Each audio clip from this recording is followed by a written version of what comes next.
I want a group of people who are not ideologically captured by either side.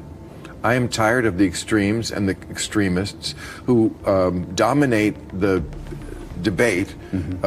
They have the megaphone. I consider myself an old school liberal. You have to make that distinction now because, you know, the word woke, which started out as a good thing, being alert to injustice, and a lot of people get triggered by the word. There's a coalition of Trump voters, people who really like him. They certainly are those. And then there's people who don't necessarily like him that much, but they still think he's less crazy than stuff that strikes them as aggressively anti-common sense. Bill Maher just dropped another truth grenade, this time during a no-filter chat with Joe Scarborough on MSNBC.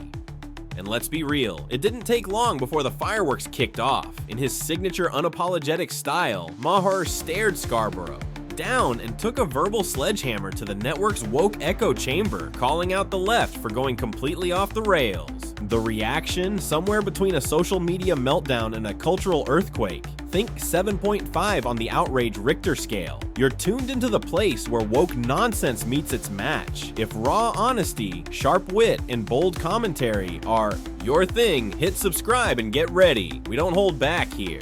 There's no misinformation. There's some disinformation from the left, but comparing it to what Donald Trump spews out every day, every week, comparing it to what Elon Musk is spewing out, unfortunately, on X, there's no... You were like, Bill, how can you, Mr. False Equivalency? It's like, no, Joe, come on. I thought you were Joe Scarborough. There's crazy on both sides. The conversation took a fiery turn right from the start when Bill Maher brought up a past exchange where Joe Scarborough boldly claimed that the left doesn't deal in disinformation. Maher, never one to let a delusion slide, took that claim, apart with his signature mix of wit and cold realism. While Scarborough tried to frame the left as the ultimate truth tellers, Maher didn't hesitate to shine a spotlight on the hypocrisy. He reminded everyone that misinformation isn't a one-sided problem, and yes, even left-leaning outlets like MSNBC have had their fair share of spin.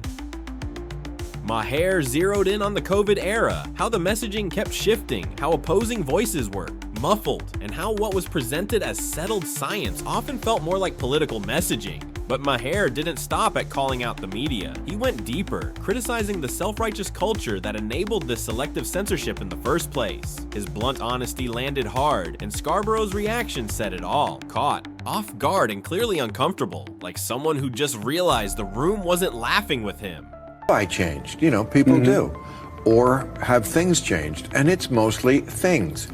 The left wasn't as crazy under Bush and Obama. They just weren't.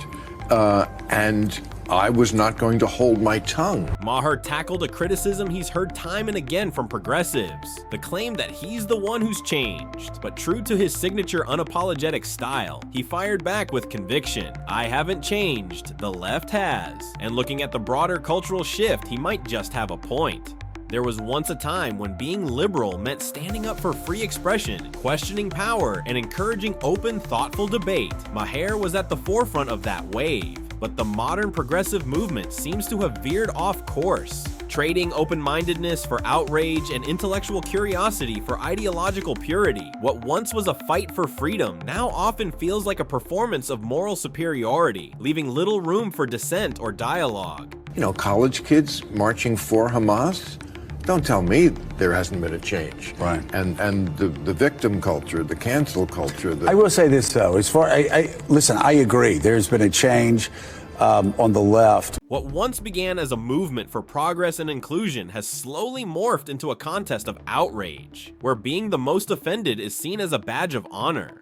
Bill Maher highlighted how today's progressive left has drifted from its original ideals, replacing open dialogue with rigid ideological gatekeeping. Rather than encouraging healthy disagreement as a cornerstone of democracy, dissent is now treated as betrayal.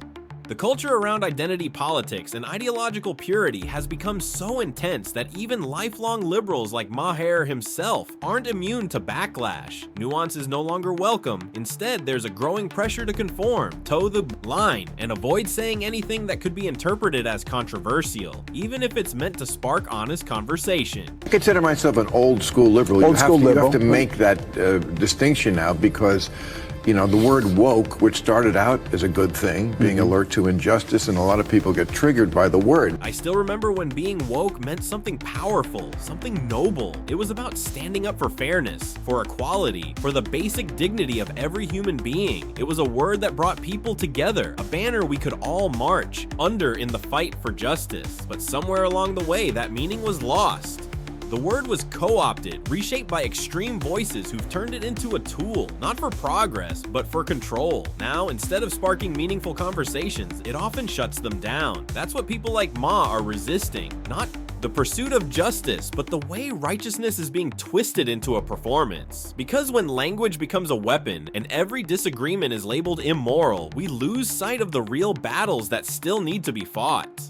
Woke now has to answer for, or for people have just used the word to ascribe a number of extreme things on the left. The core of the message is simple. What once stood for open-mindedness and intellectual freedom has now been hijacked by rigid ideology. Liberalism in its classic form championed dialogue, dissent, and diversity of thought, but somewhere along the way, that spirit was replaced with a new brand of intolerance cloaked in progressivism. Major media platforms like MSNBC, instead of serving as arenas for real discussion, have morphed into megaphones for the most extreme fringe opinions. They don't question the herd, they run with it. The loudest, most uncompromising voices are elevated, while moderate or critical perspectives, even from their own contributors, are dismissed or mocked. What's presented isn't news, it's narrative. The mission no longer revolves around truth-seeking, but around enforcing a worldview. And in doing so, they've pushed away millions of viewers who are simply craving honest, impartial reporting, not ideological sermons in disguise. As Bill Maher points out, this shift is not just bad journalism, it's political suicide. It's one of the key reasons the Democrats continue to lose ground with everyday Americans. Kamala's big,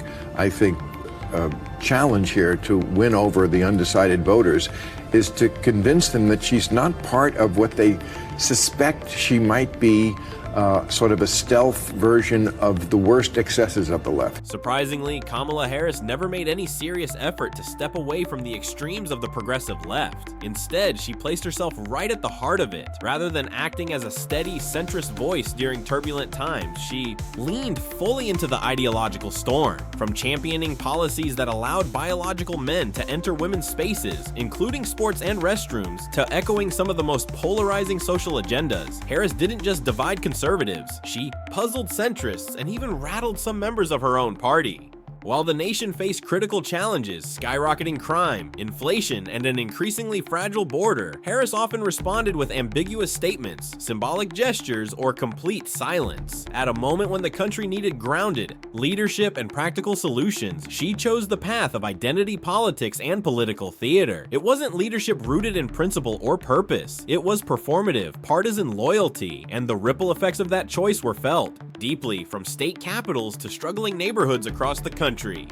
There's a coalition of Trump voters, people who really like him, they certainly are those, and then there's people who don't necessarily like him that much, but they still think he's less crazy than stuff that strikes them as aggressively anti-common sense. Let's be honest, Trump's personality wasn't everyone's cup of tea, but when it came to policy and decision-making, he brought a sense of clarity and control that stood in stark contrast to his opponents.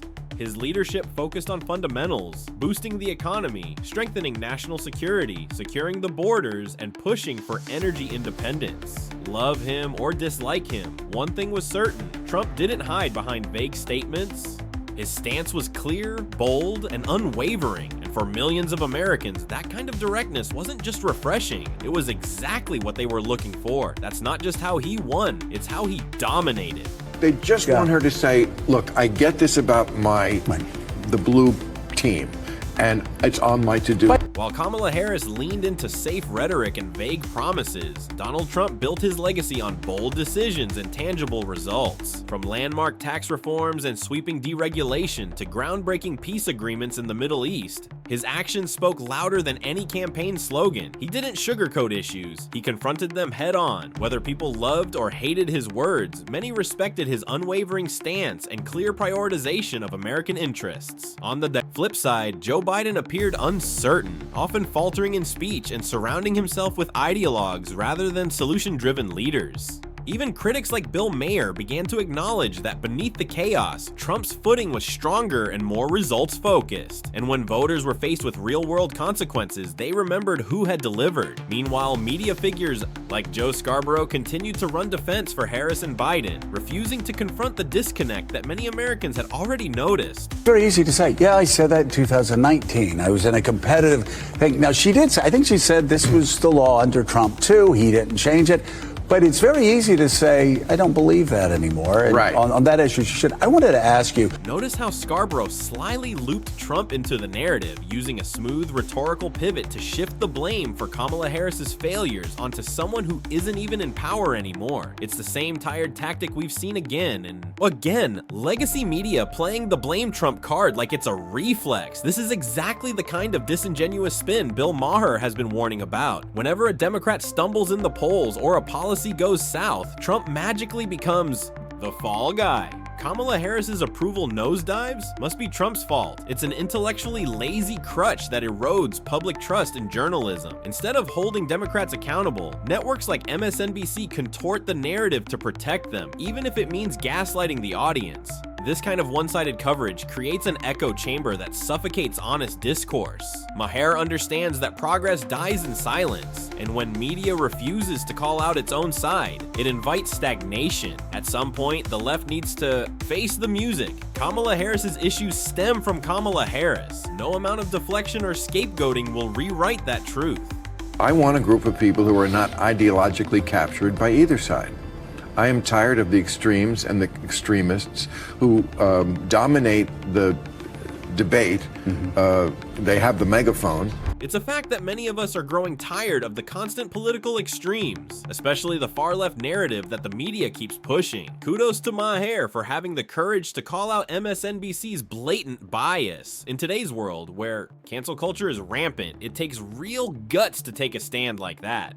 Sure, MSNBC has the platform, the airtime, and the influence, but what good are all these resources if they're only used to promote one-sided agendas and protect political interests, instead of doing their job of informing the public with fair, balanced reporting? They've essentially become a megaphone for the Democratic Party's viewpoints. Maher didn't just point out the issue, he brought it into the spotlight, and that's exactly what we need more of. We need voices that are brave enough to challenge the status quo from within, because when the press fails to tell the truth, no matter whose side it offends, our democracy is at risk. It's time for the media giants to stop playing political, PR, and start doing the work of real journalism. If you agree with this perspective, don't forget to like, share, and subscribe for more thought-provoking content. Stay tuned for our next discussion.